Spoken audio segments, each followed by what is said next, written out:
We've got 1 day left at Pinehurst number 2, and what a Sunday it's going to be. We saw moves on Saturday. Colin Morikawa may be back into it, but everybody chasing Bryson Dechambeau, who came out sizzling on Saturday. He is 7 under par and has a 3-shot lead heading into the final round of the U.S. Open.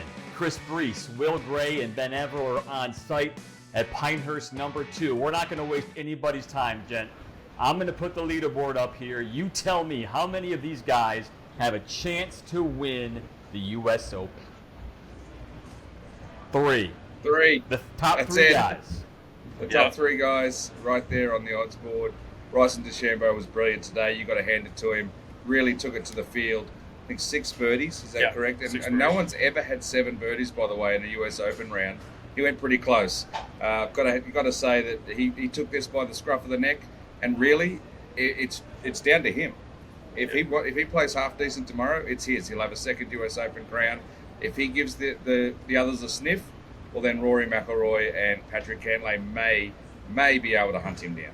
I think that Rory and Cantlay both would prefer to be in that final pairing with Bryson. Instead, that spot is going to go to Matthew Pavon, who I think the odds makers are stating their case, right? Putting him at plus 2,000, even though he's T2 and only chasing one guy. But I agree that both of those guys are within reach, where they're going to wake up tomorrow morning and think I have a real chance to win this thing and to go and grab a U.S. Open. For Cantlay, it's major number 1. For Rory, it feels like it's major number 1 for as much as we've talked about, how long it's been since he last won his major. So I think that, if we run this thing back 100 times, one of those 3 guys is winning 95 of them, 90, 94, I don't know, something like that. It just feels like it's going to come from those 3. They're so strong, they're decorated, they deserve to be here, and they're all playing well, but no one played better today than Bryson Dechambeau. I mean, you hit the nail on the head yesterday, Will, talking about Tony Finau. He's plus 6,000 right now. You said he's going to go into Sunday plus 300 or plus 3,000. He's above plus 3,000. That debacle about midway through his round was just too much for him. But what about some of these other guys? Because you mentioned 100 times, 95 and 96 times, that it's going to be Bryson or Cantlay or McIlroy. We've known from Cantlay he doesn't get it done. McIlroy, we're still calling him a question mark for some kind of reason. Matthew Pavon, I want to try to convince you guys in the next few minutes here why Matthew Pavon could have a chance. I mean, I'm not just talking about being 20-1, which is phenomenal for where he's at on the leaderboard. You guys joked. I know you and Sean Martin from PGA TOUR.com were joking with Ben about how he has no chance, and Ben wanted to pick him.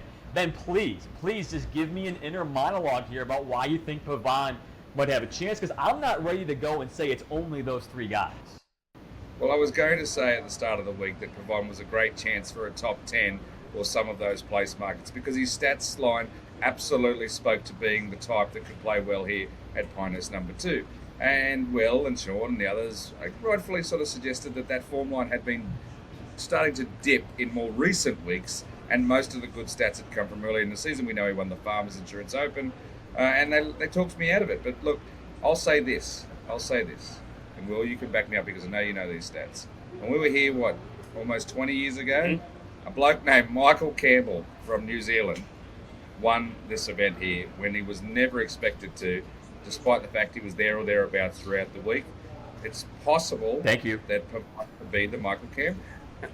And I will say, the parallels of 2005, our friend Justin Ray put this out after the round. Entering the final round in 2005, you had Retief Goosen as a former U.S. Open champion, actually a 2-time U.S. Open champion, who led by 3.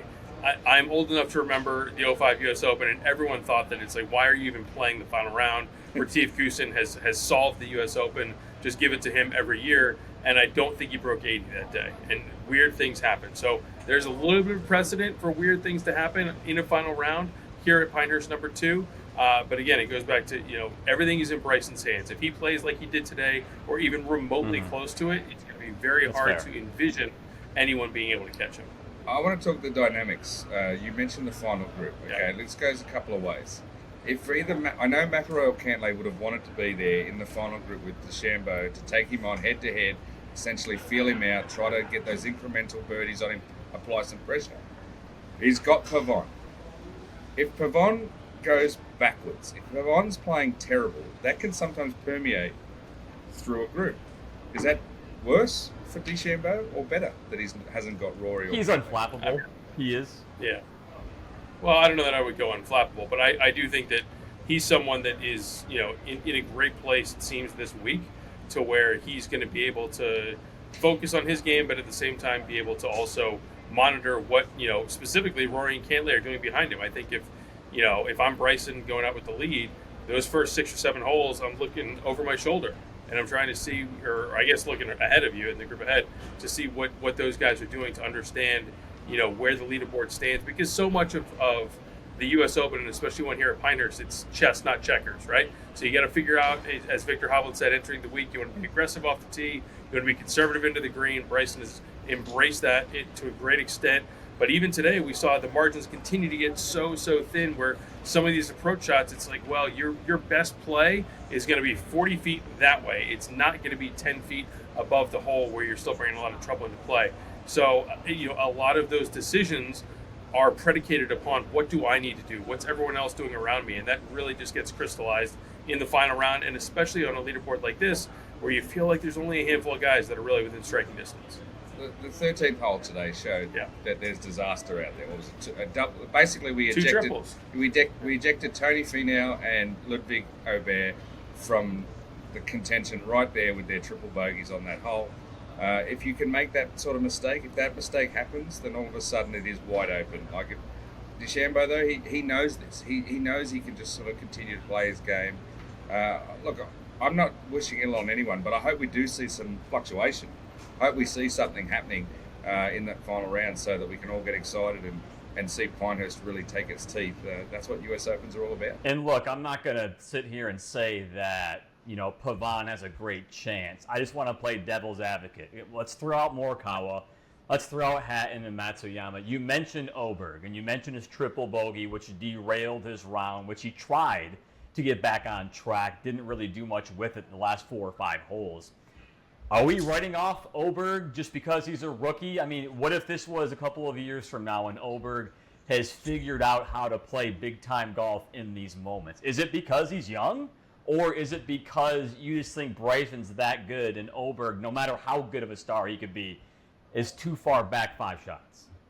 There's a learning curve with majors and with U.S. Opens. And we saw him really, shorten that curve at the Masters. But this, I think, today is a round where he's going to take a lot of learning from it. And he's going to understand the crucible of being the leader, of being in the final group, of playing alongside Bryson, where he made mistakes, where Bryson didn't make those same mistakes. And I think that it's going to make Ludwig better and better suited to win this tournament 2, 3, 5, 10 years down the line.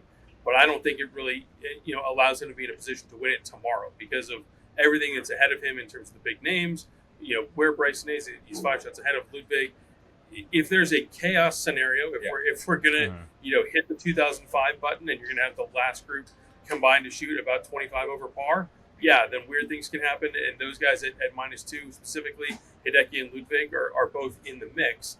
But I really don't envision that happening. And so now you're in a position where the worst thing you can try and do at Pinehurst is try and press and go out and say, I need to play these 6 holes in 3 under and make a move up the board. That is a recipe for disaster around here. And so it's hard to envision being able to do that. Everyone's going to go out early tomorrow and want to shoot what Colin Morikawa shot with that 66 and sit back in the clubhouse and have a nice tee and see what happens.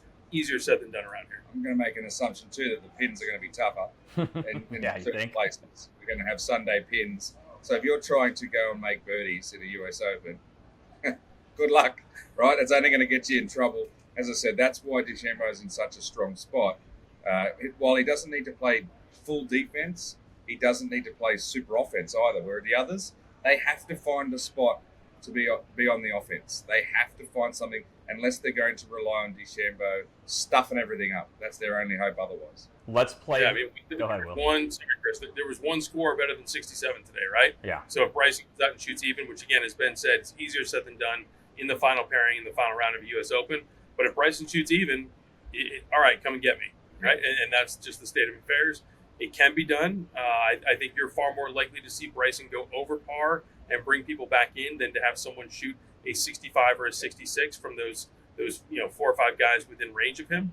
But it's got to go one way or another tomorrow to tighten this thing up. I was just going to say, let's play hypothetical, and I was going to throw out even par for Bryson. Let's assume it's the exact same type of conditions we saw today, which probably won't be the case if it's going to dry out even more depending on how much they water it, et cetera, et cetera. Let's say it's 70 for Bryson. Let's say he's 7 under par. Is that the number for, let's call it McIlroy and Patrick Cantlay? Is that the number? They shoot 67. Is that their ceiling tomorrow, 67?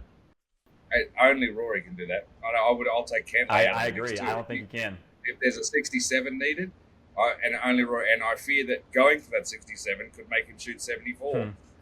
That's my other fear with Rory as well. Whereas Cantlay, I think, could pot it around and maybe do the 69. I don't see him going deep down into the 67s or mid 60s. It would be Rory with the firepower to go after it, but he would have to take risks. There would probably be all sorts of problems. I will say, you mentioned, Chris, about the course conditions and it being drier. Yeah. A whole week, the course conditions, thanks to Mother Nature taking the week off, have been in the hands of the USGA. And so I am interested to see what they do, because it would not totally surprise me to see them find the water and maybe everything gets a little extra drink overnight or in the morning. The thought is we wanted to peak the hard conditions on Saturday and allow for maybe a little bit more of the roars and the birdies around Pinehurst number 2 tomorrow. That might change the dynamic a little bit. We certainly haven't had any indication from the USGA officials that they will do that. They've been pretty consistent all week of saying that the greens are running, mid 13s up to 14 on the stimp meter, and they've watered where they needed to. We've seen them out with the hoses, Ben and I around these greens, even a few minutes before players were coming around to those holes on Thursday and Friday. So, this place has not totally gone scorched earth, literally or figuratively, but it is interesting to note that into tomorrow, that the course is going to play as hard or as soft as they want it to be. And the USGA, I'm sure, has a plan in mind and a plan in place. And it'll be interesting to see how they execute it and how much the course changes versus what we saw today. I feel like if they do soften it up, it actually goes into Dechambeau's favor. I was going to say the exact same thing. No, I disagree. You don't? Disagree. Well, Rory, obviously.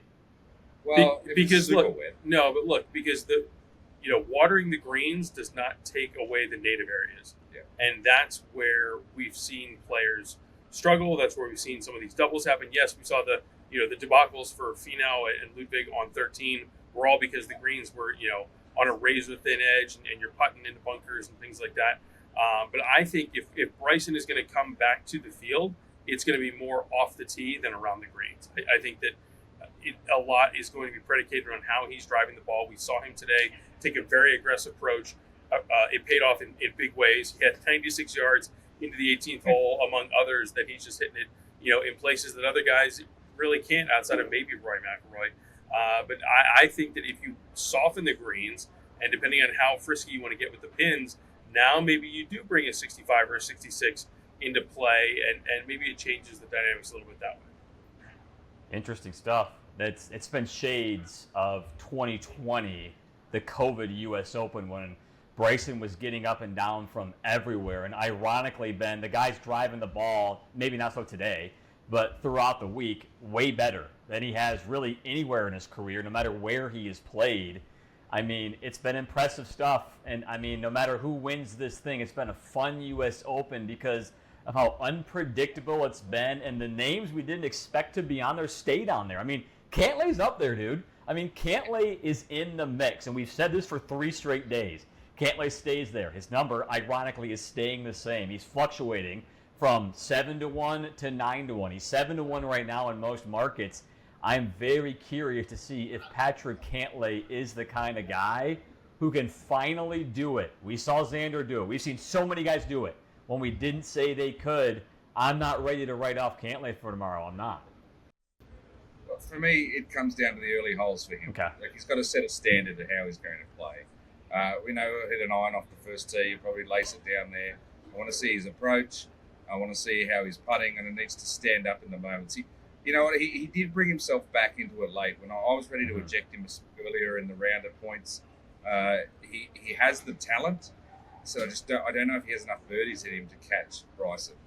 I'll be pleasantly surprised if he does manage to close it out, because let's face it, he's got the talent to be a major champion. He probably should already been at least a major contender, Easily. more than he ever has been. And maybe he can start.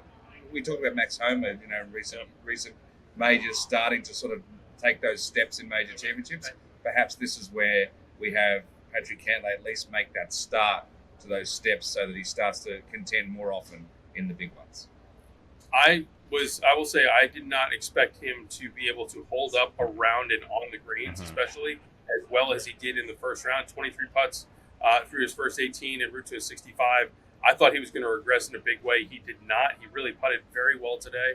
Had a run of 5 or 6 straight one putts on the front nine that really kept him within striking distance. So he has overachieved through these first 54 holes in my mind, for sure. So very interested to see what he does tomorrow. But I think, to Ben's point, it's a little bit of a step ladder for getting him into the mix, getting him into contention, which he certainly is, heading into the final round tomorrow. And then from there, how many of these do you need? As we said before, talking about how Ludwig Oberg is having some learning experiences. How many learning experiences does Patrick Cantlay need to translate into a major victory? Infinite. I mean, the guy's got 30 major championships in one top 5. Is tomorrow the day at Pinehurst #2?